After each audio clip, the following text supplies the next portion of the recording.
everyone, welcome in Power Plant Engineering as a elective in 5th semester, subject code as a 22566. Practical number 12. Maintain working of any two types of high pressure boilers using models, charts, simulated and videos. Prepared by Mrs. Amruta Mundale, lecturer in Mechanical Engineering Department, NIT Polytechnic, Nagpur. Department of Mechanical Engineering has a following vision and mission. You just read the vision and mission of this slide of our department.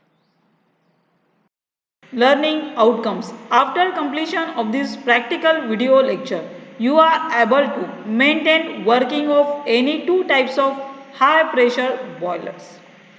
Program outcomes will be mapped by this video practical lecture as PO1 to PO7 and PSO1 to PSO3. हमें ज़्यादा pressure achieve करना है in this boiler.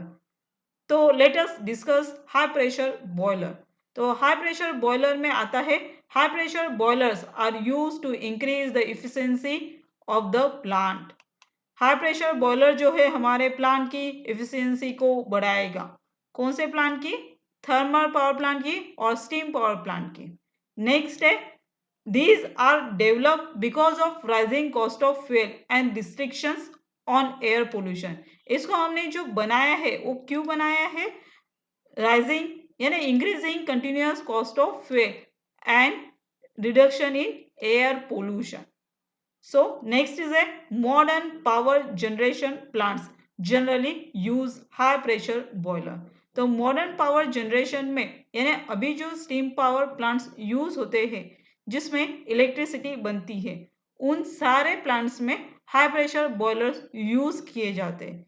उसमें advance technology है जिससे fuel की cost भी कम हो सकती है और एयर पोल्यूशन भी कम होता है और हमें कम रेट में superheated steam qualityful superheated high pressure steam achieve होता है.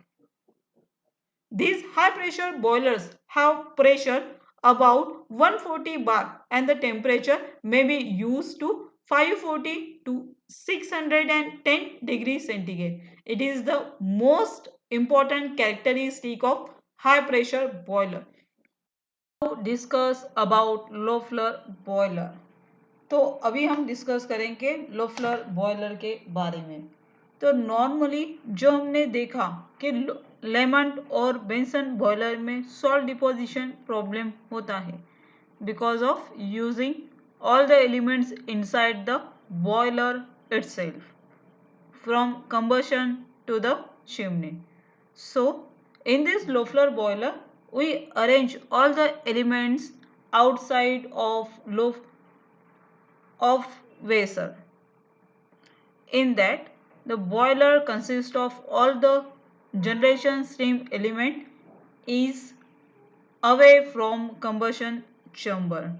So the ultimate capacity of this plant is increased or salt deposition and sediment on the inner surface of the water tubes are solved in this type of boiler by generation of steam outside of boiler using greater and superheated from feed water. The arrangement of the different components and water and steam circulation are shown in this figure. तो आइए देखते हैं लो floor boiler किस तरह से work करेगा for steam generation के लिए. तो ये सिंपल एक डायग्राम है लो फ्लोर बॉयलर की जो आपको एग्जाम में ड्रॉ करना है. इसी टाइप का हम एक कलरफुल स्केच देखेंगे जो हमें अंडरस्टैंडिंग के लिए इजी होगा. तो ये है आपका चिमनी. तो चिमनी में क्या होता है जो भी फ्लू गैसेस कंबशन के बाद रह जाती है बॉयलर वेसल के अंदर उसको एटमॉस्फेयर में एग्जॉस्ट करने का काम ये चिमनी करेगा.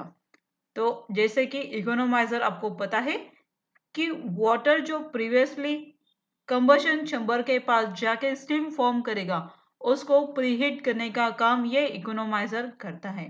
तो फीड वाटर पंप से वाटर पास होगा फ्रॉम इकोनोमाइजर. तो ये इकोनोमाइजर क्या करेगा कंबशन चैम्बर की जो रिमेनिंग हीट बची हुई है उसको सस्टेन करेगा उसको एब्जॉर्ब करके वाटर हीटेड हो जाएगा। ये हीटेड वाटर सर्कुलेट होगा फीड वाटर से स्टोरेज ड्रम में। स्टोरेज स्टोरेज ड्रम में वाटर और स्टीम को हम सेपरेट करेंगे। यही वाटर फॉर्म जाएगा डायरेक्टली सैचुरेटेड स्टीम की तरफ से कंबशन चैम्बर में, जो कंबशन की मैक्सिमम हीट एब्जॉर्ब करके स्टीम फॉर्म में कन्वर्ट होगा। और ये steam form converted water then इस ट्यूब से आगे जाएगा और जाएगा कन्वेक्टिव सुपर हीटर में।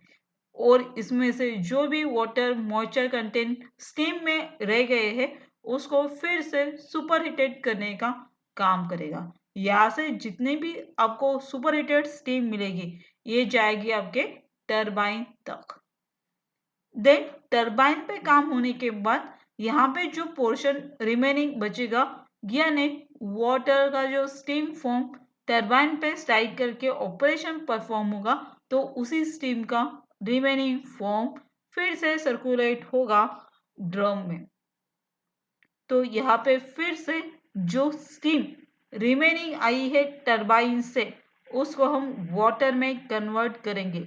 यहाँ पे चेंज ऑफ फेज होगा, टेम्परेचर कांस्टेंट रहेगा। एक्चुअल प्रैक्टिस में टेम्परेचर कांस्टेंट नहीं रहता, जैसे ही सराउंडिंग और कंपोनेंट का टेम्परेचर मैच होता है तो वो इक्विलिब्रियम कंडीशन ले लेता है। तो यहाँ पे सम टेम्परेचर ड्रॉप होता है but phase change is most important. तो यहाँ पे जो रिमेनिंग टरबाइन पे जो स्टीम थी उसको हम वाटर में कन्वर्ट करेंगे और फिर से उसे कंबशन चैम्बर में भेजेंगे। That is A continuation process of steam generation. तो कंबशन चैम्बर में कोल और फ्यूल का मिक्सचर बर्न होगा जिससे हीट जनरेट होगी और ये हीटेड फॉर्म डायरेक्टली जाएगा आपका कन्वेक्टिव सुपर हीटर में। यहाँ पे वाटर का जो स्टीम फॉर्म है उसको हम सुपर हीट करेंगे और रिमेनिंग जो एयर बर्निंग एयर बची है वो चिमनी के रास्ते से बाहर निकलेगा। इस बीच में इकोनोमाइजर भी इस फ्लू गैसेस की हीट को एब्जॉर्ब करेगा टू हीटेड द वाटर।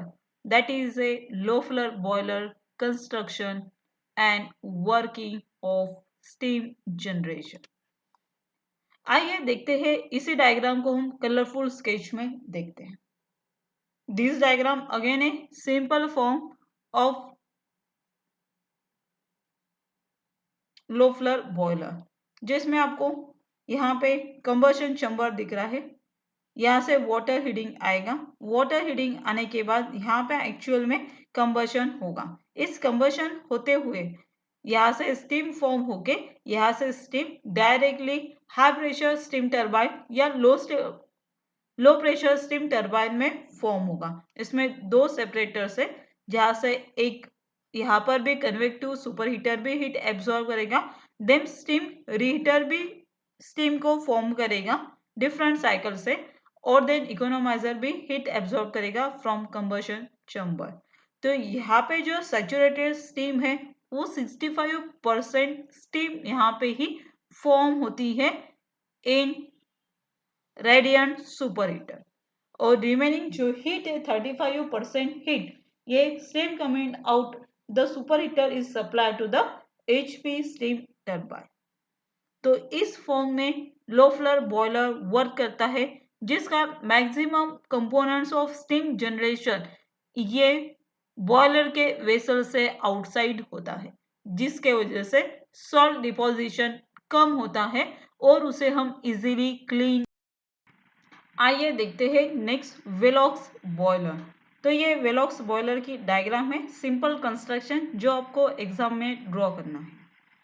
तो इस वेलॉक्स बॉयलर जो लोफलर बॉयलर से कितना अलग है उसके बारे में हम जानने की कोशिश करते हैं।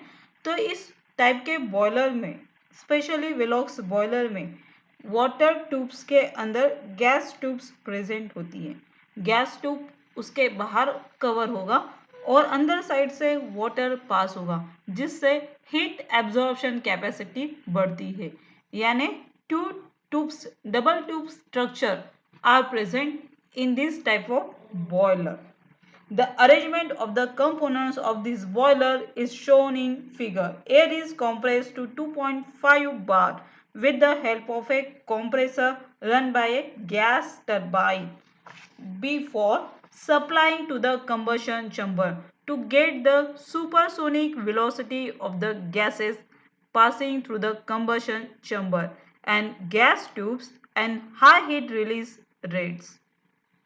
The burnt gases in the combustion chamber are passed through the annulus of the tubes as shown in figure. तो आइए देखते हैं इस वेलॉक्स बॉयलर के वर्किंग के बारे में।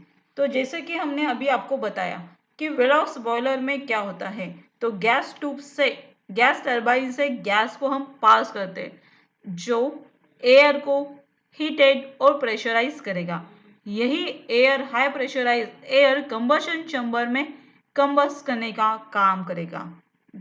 यही गैस हम ट्यूब्स के अंदर इनसाइड से फिल करेंगे, जिसका टेम्परेचर इंक्रीज होगा with the help of gas turbine. Gas turbine start करने के लिए इस बॉयलर में गैस टरबाइन का यूज होता है बॉयलर का वर्किंग स्टार्ट करने के लिए, जो कि इस टाइप के बॉयलर में डबल ट्यूब स्ट्रक्चर है, जहां पे आउटर साइड से गैस फ्लो होगी, heated gas, and inner side से वाटर पास होगा, जिसके सर्कुलेशन के वजह से आपका वाटर स्टीम फॉर्म में कन्वर्ट होगा। तो ये आपका कंबशन चैम्बर है इन सेंट्रल फॉर्म में। तो यहाँ पे एयर हीटेड होगी, और कौन सी एयर हीटेड होगी? गैस टरबाइन से जो पास होगी हाई प्रेशराइज टेम्परेचर एयर, ये और भी ज्यादा हीटेड होगी इन कंबशन चैम्बर, और हम इसको पास करेंगे ट्यूब के थ्रू वाटर में। तो यहाँ पे स्टीम लाइक स्ट्रक्चर होगा, वाटर सर्कुलेट पंप रहेगा, ये वाटर को सर्कुलेट करेगा। तो यहाँ पे एक स्टीम सेपरेटर है जो वाटर और स्टीम को सेपरेट करेगा। जो भी वाटर फॉर्म के पार्टिकल्स है उसको रिसेंड करेगा कंबशन चैम्बर में डबल से, और जो स्टीम फॉर्म हो चुकी है उसको हम पास करेंगे सुपर हीटर में। तो सुपर हीटर में जो स्टीम ऑलरेडी स्टीम फॉर्म है उसको ये उसका टेम्परेचर बढ़ाने का काम करेगा। तो super heater to increase the temperature of steam, और यही सुपर हीटेड स्टीम हम स्टीम टरबाइन में पास करेंगे। इसमें एक इकोनोमाइजर भी है, यहाँ पे जो एयर फ्लो हो रही है, वाटर फ्लो हो रही है, तो इस इकोनोमाइजर में प्रीहीट करने का काम होगा। इकोनोमाइजर वाटर को पहले हीटेड करेगा, देन पास करेगा स्टीम सेपरेटर में। स्टीम सेपरेटर में यहाँ से जो गैसेस आई है इन दोनों का कॉम्बिनेशन होके स्टीम को सेपरेट करके सुपर हीटर में पास किया जाएगा, और जो वाटर की हीटेड फॉर्म है पर वहां पे स्टीम फॉर्म नहीं हुआ, उसे हम फिर से कंबशन चैम्बर में रीसर्कुलेट करेंगे। तो इस टाइप के वेलॉक्स बॉयलर में गैस टरबाइन का यूज होता है to start the working of boiler. आइए देखते हैं इसी डायग्राम को एक कलरफुल डायग्राम में। तो ये आपका जो पर्पल कलर का शो हो रहा है, ये है आपका कंबशन चैम्बर। इस कंबशन चैम्बर से जो भी हीट निकलेगी ये कहां से आएगी?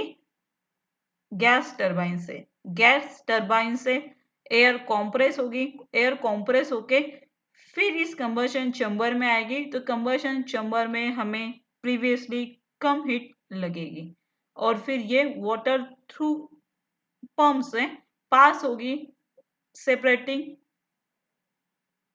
स्टीम में। तो ये स्टीम को सेपरेट करेगा स्टीम सेपरेटर, और फिर से इसको हम सुपर हीटेड फॉर्म में सेंड करेंगे सुपर हीटर में। तो सुपर हीटर में क्या होगा? स्टीम का टेम्परेचर इंक्रीज होगा, और ये हाई सुपर हीटेड स्टीम हम स्टीम टरबाइन को पास करेंगे। इस तरह से ये velocity of the time is to discuss practical outcome achieved by this practical video lecture.